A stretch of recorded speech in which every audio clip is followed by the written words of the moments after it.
If you've watched our video on the Warriors of Sunlight, you'll know that during the Battle of Ulasil, Escelara had a plan to pit Manos and Darkwing against each other. This plan didn't end well. Hello everyone, this is the Lord Ran Times, and today we will be going over the history of Descelara. It all started, as most travesties do, with the arrogance of the gods. Escelara did not like Darkwing. The reason for this is unclear, as it is irrelevant. The important part being that she wanted him dead. But being the strongest sorcerer alive, Escelara didn't like her odds at direct confrontation with him. So when the threat of Manos arose in Ulasil, she decided it was her opportunity to solve her Darkwing problem. Her plan was to lure Marcus into Darkwing's realm, having the two fight, destroying each other in the process, or at least weakening the survivor enough that they could be taken out with relative ease. Upon relating this plan to the gathered anti-Abyss forces, Surium, Cephas, the Sun Bros, they were, to say the least, unenthused. The Warriors of Sunlight were already under orders to assemble for the final assault against the Abyss, planning to wipe out Manos completely.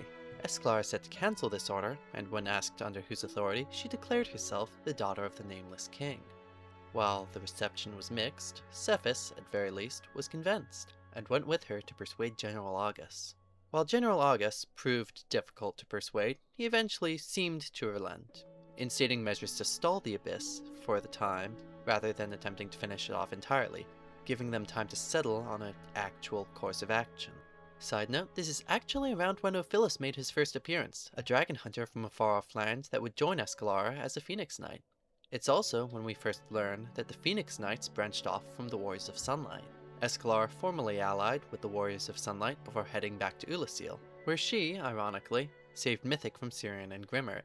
This might seem wildly out of character for everyone involved, but Mythic had just recently accepted a position as an agent of Lord Darkwing, something Grimmert and Sirian couldn't abide. Mythic had done this in an attempt to get closer to him to learn his weaknesses, though his former allies didn't believe him. Escelara, on the other hand, having befriended Darkwing for similar reasons, actually stood up for him, threatening any who would do him harm. This does lead to the infamous moment where Escelara threatens to kill Alan, who'd been attacking him from being draconic. Though in this context, it's clear she did so to protect an ally against Lord Darkwing, not for any fondness of dragonoids. Speaking of Darkwing, he actually portaled in at this point, taking Escelara and Mythic back to his palace, and letting them know that he was aware someone was planning to betray him, and that he'd be looking into it further soon. The moment they portaled back from his palace, they instantly went to the Tomb of Manos, time being of the essence. This did leave August out of the loop, which if one watches the Warriors of Sunlight video, one will know leads to a bit of a reaction from him.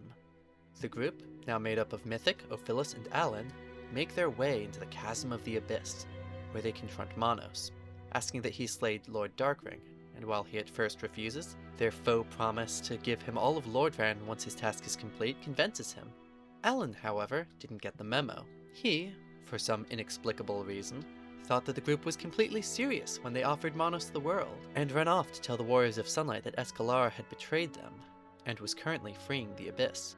August, whom as stated was out of the loop, had already been somewhere between fuming and panicking upon realizing Escelara had gone to confront Manos without telling him. Alan's news compounded his own fears, leading to the Warriors of Sunlight declaring Escelara a traitor, banishing Ben Kron, getting murked by the Dark Wraiths, yada yada yada.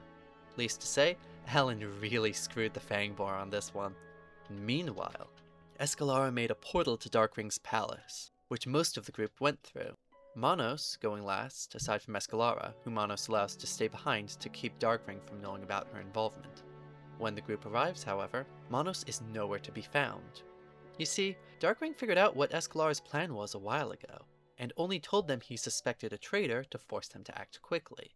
So when Escelara made a portal to his realm, he allowed Mythic and Ophilus to pass through, but when Manos went through the portal, he redirected the exit of the portal to a pocket dimension, trapping Manos semi-permanently. This has been a great deal of preamble, enough that one might wonder how exactly any of this relates to Descelara. When Manos left the Abyss, he was cut off from it through being in a separate plane of existence. The Abyss needed a new host to operate through, and, seeing as Escelara had been left in the Chasm of the Abyss, it had a perfect target.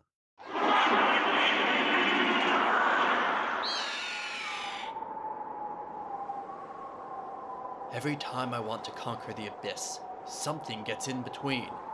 We need to find Escelara.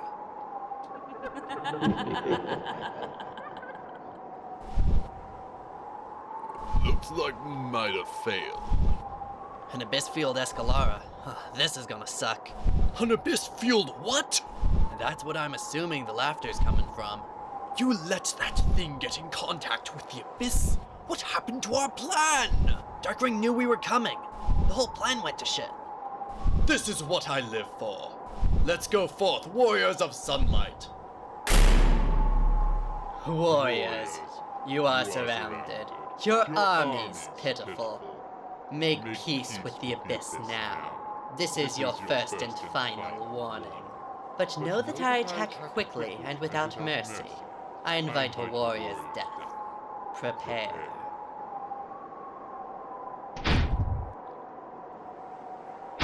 Where are those footsteps coming from? I don't know, but it's coming from one side or the other. No one's surrounded. Warriors, form a phalanx! Escelara, is that really you who are saying this? Or is it just Mono controlling you? Stay together! What the hell is going on? Brace yourselves! For what? Leave this to me. I can smell the fear y'all have. Keep your steadiness. Do not leave the line. And what are you gonna do? Stab me? I've lived worse than this. I confront my own destiny. Descelara had arrived. She was a powerhouse. Black chaos fireballs and sunlight spears barely staggered her, being in fact absorbed and reconstructed into an abyssal lightning spear, which she slammed into the ground, sending the group sprawling. The battle continues for some time, the heroes fighting their heartless, but barely making visible progress. After an arduous battle, they managed to actually land a cut on her, to which she let out a wave of cursed mist, forcing them to withdraw. Then, at the prompting of the Abyss Spirit, she took off, flying to New Londo to kill the Four Kings, so the Abyss might be united under her and her alone. There, she met Darkwing, who, after a short conversation with Descelara, convinced her to separate from her host body, handing Escelara over to him. The Ulysseal arc had in many ways been a transition point from old canon to mid-canon, being either the start of one or the end of the other. Why this is relevant is that at this point, we are entering strictly mid-canon territory, which, for those unfamiliar, is defined by melodrama and a complete lack of plot progression. So while the status quo of Descelara and her group changes over the next period of time, it does so in ways that for the most part don't affect the world at large. Shortly after her arrival, Solhurst the self-proclaimed chivalrous and Oracles the Dark Wraith both swore fealty to her, before being granted new Dark Phoenix forms. An entire episode could be dedicated to the disreputable duo that was Oracles and Solhurst, but for the moment, all one truly needs to know is that Solhurst acts how a dishonorable man believes an honorable man would act, while Oracles acts like a spoiled child. Truly, they deserved each other. A good deal of time passed. Oracles got angry he couldn't transform back into his human form, got into a fight with Descelara, and left, before crawling back and apologizing, to which Descelara actually let him back, saying they were family, though she'd only allow this mistake once, and that further rebellion would not be tolerated. Solhurst, on the other hand, got along with Descelara swimmingly, too swimmingly, according to some, him attempting to woo her into a romantic relationship. Other figures, such as Darathos, joined their family, while Abula made great friends with Descelara, her adoptive child Alex spending a great deal of time hanging out with the Abyssal group. Oracles ends up contracting humanity corruption, a condition that slowly drives him mad, which Descelara describes as the Abyss feeding off his inner self. Despite Oracles begging for mercy and to be let go, Descelara cages him in an abyssal construct before impaling him to death with abyssal spikes. Darathos attempts to use abyssal magic to save him, but also ends up dying in the process. Alexander visits soon after, only to be told of the carnage that took place. He takes the news about as well as you'd think, considering Oracles was his best friend. The wedding of Descelara and Solhurst takes place, an event attended by figures such as Escelara, the Golden Knight, Darkwing, Genos, and Cephas. Said wedding was officiated by Darwin, who summarized the situation relatively well. Ha, there it is. Escelara, do you take Solhurst as your cherished husband in front of all these witnesses, and promise to stay by his side through sickness and through health, joy and sorrow, so long as you will both live, even though you will be publicly humiliated because you fell for one of your own simps? Solhurst ends up giving Descelara Darthos' soul as a wedding gift, which she crushes with sadistic glee before plotting with him to murder Cephas as part of their honeymoon.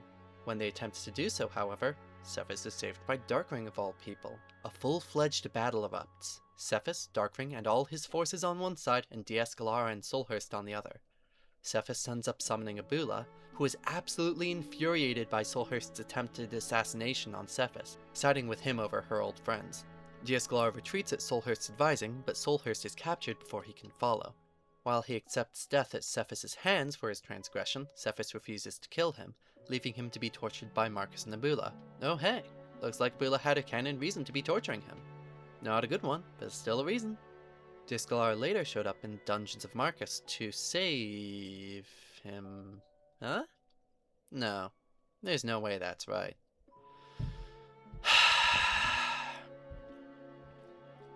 Well, apparently, rather than break him out, Descelara decides the perfect thing to do after her husband's been locked up and tortured for the past few hours is to consummate their marriage in the catacombs of Marcus, where Solhurst had just been tortured. Anyway, when they finally escape, Descelara and Solhurst make their way back to New Londo ruins, before cuddling one final time, before Descelara sinks a knife into his back mid-embrace. The Black Hand, who had pledged their loyalty to Descelara, were dead. Every last one of them slain by her own hand. Many had thought they could reason with the Abyss, train it, tame it. They were all proven wrong. In the first real attempts to take her out since Zuliciel, Alan and Doskull ventured into the Abyss. While they didn't stand a chance against her, their plan was actually pretty sound. While Doskull distracted her, Alan used Tomeward to bring the three of them back to Firelink Shrine, away from her home turf, limiting what she could do with the Abyss. However, without a way to keep her from just flying back to New Londo, the plan proved futile. This is where our story diverges. First, with Genos. You see, Genos had been present when Descelara crushed Darthos' soul, and while said soul was completely destroyed, Darthos' humanity wasn't. So, Genos gave the remaining humanity to a hollow in an attempt to cure the undead curse. Rather than curing the hollow, though, the creature crumbled into dust, Darthos rising fully reformed from its remains, ready to seek revenge. Meanwhile, Derek, who just finished burning the painting, watch our upcoming video on the Crimson Knights for more context, found Alex, crying. On asking why he wept so, Alex recounted how Descelara had murdered his friends Orcles and Solhurst. Having known what it feels like to desire vengeance and not wanting one so young to deal with such things himself, Derek vowed to deal with Descelara, personally. Abula said she'd also join him to help out, but never followed through on her promise. On his journey to the Abyss, Derek passed through Firelink Shrine, running into, among others, Antroc. Now Derek had, if briefly, seen Antroc once before. Again, watched the Rising of the Crimson Knights for more details.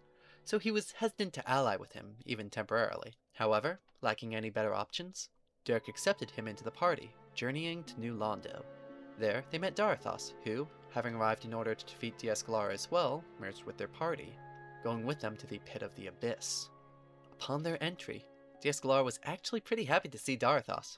Whether this was because she actually missed him, or wanted to enjoy killing him again, is up to interpretation. The fight itself actually went pretty well, all things considered. Yes, our heroes were being beaten to a bloody pulp, but the group's hits actually seemed to hurt Descelara. Darthos, who had been especially injured throughout the battle, channeled all of his abyssal sorcery into a massive abyssal arm, only to have Descelara controlled and make him beat himself up with it.